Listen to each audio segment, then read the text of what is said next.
మంచైనా చెడైనా నలుగురు కూర్చొని మాట్లాడుకుంటేనే ఎవ్వరం ఒక్కో సెల్లుతుంది. అది ఊరి ముచ్చటైనా, పట్నం ముచ్చటైనా, లేకపోతే రాష్ట్రం ముచ్చటైనా పెద్ద మనుషులంతా కూర్చొని మాట్లాడుకుంటేనే మంచిగుంటుంది. అందుకే కావచ్చు నెలకు 2 మాటల ముఖ్యమంత్రి సారు, మంత్రులు అంతా కలిసి కూర్చొని ఎట్లెట్లా ఎగిరబెట్టాలి, ఏం కథ అని ఆలోచనలు చేస్తుంటారు. అదే కేబినెట్ మీటింగ్ పెట్టుకుంటుంటారు. ఇట్లనే శుక్రవారం తెలంగాణ కేబినెట్ మీటింగ్ నడిచింది. మరిగా సార్లు ఏమేం నిర్ణయాలు చేసిర్రు, ఏం కథో చూద్దాం పార్రి. పథకాలన్నీ ఎగురబెట్టాలి, పబ్లిక్ ను ఖుషియేటట్టు చూడాలి అని ముఖ్యమంత్రి రేవంత్ సార్ ఇంకా మంత్రులు అంతా కలిసి కూకొని బాగా చెప్పే మాట్లాడుకున్నారు. సార్లంతా సెక్రటేరియట్ల కేబినెట్ మీటింగ్ పెట్టుకొని గట్టి నిర్ణయాలు చేసిర్రు. అన్నేమో గాని మల్లోపాలి పట్నంలో గ్లోబల్ సమ్మిట్ పెట్టి పెద్ద పెద్ద పేరు మోసిన కంపెనీలతో పెట్టుబడులు పెట్టాలి అని నిర్ణయం చేసిరట. డిసెంబర్ 7, 8, 9 ఈ 3 వద్దులు తెలంగాణ రైజింగ్ గ్లోబల్ సమ్మిట్ 2.0 జాతర చేస్తారట. దేశాల నుంచి అందరిని పిలుస్తారట. ఇక అదట్లుంటే పేదోళ్లకు ఇందిరమ్మ ఇల్లు కట్టేనికే భూములు కేటాయించాలని, భూములు లేక ఎక్కడ ఇల్లు కట్టుడు ఆలస్యం కావద్దని సార్లు ఆలోచన చేసిరాట.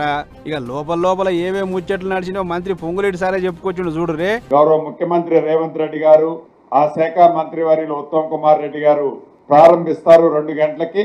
ఆ ప్రారంభించిన తర్వాత అదే 2 గంటలకి రాష్ట్ర వ్యాప్తంగా అన్ని జిల్లాల హెడ్ క్వార్టర్లో ఈ స్మార్ట్ రేషన్ కార్డులు ఇవ్వాలన్నది ఈ రోజు రాష్ట్ర కేబినెట్ నిర్ణయించడం జరిగింది. ఈసారి డిసెంబర్ 7, 8, 9 3 రోజులు ఈ సమ్మిట్ ని తెలంగాణ ఇన్వెస్ట్మెంట్ థీమ్ తో దీన్ని ఏర్పాటు చేయాలని రాష్ట్ర కేబినెట్ నిర్ణయించడం జరిగింది. ఇక పథకాల ముచ్చట్లు, ప్రాజెక్టుల ముచ్చట్లే కాకుండా రాజకీయం ఎట్లెట్లా నడుస్తుంది, లీడర్లు ఏమేమి మాట్లాడుతున్నారు అనే దాని మీద కూడా కేబినెట్ లో చర్చ పెట్టిరాట.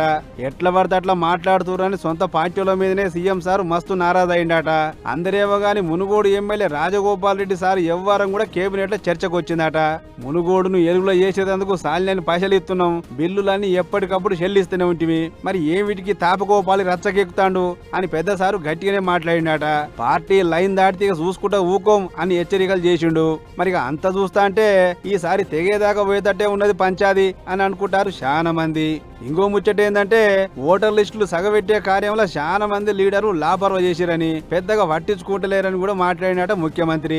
అన్నట్టు బయట దేశాలకించి వచ్చే మందు ఉంది కదా, అంటే ఫారెన్ బ్రాండ్లు, దాని రేట్లు పెంచాలని కూడా కేబినెట్ నిర్ణయం చేసిరట. అట్లనే హైదరాబాద్ పబ్లిక్ గోదావరి నీళ్లను తీసుకురానికి హడ్కో నుంచి అప్పు తీసుకొని పనులు చేపియాలని ఆలోచన చేసిరట. ఇట్లా 3-4 గంటల సేపే నడిచింది కేబినెట్ మీటింగు. మరిగా చూడాలి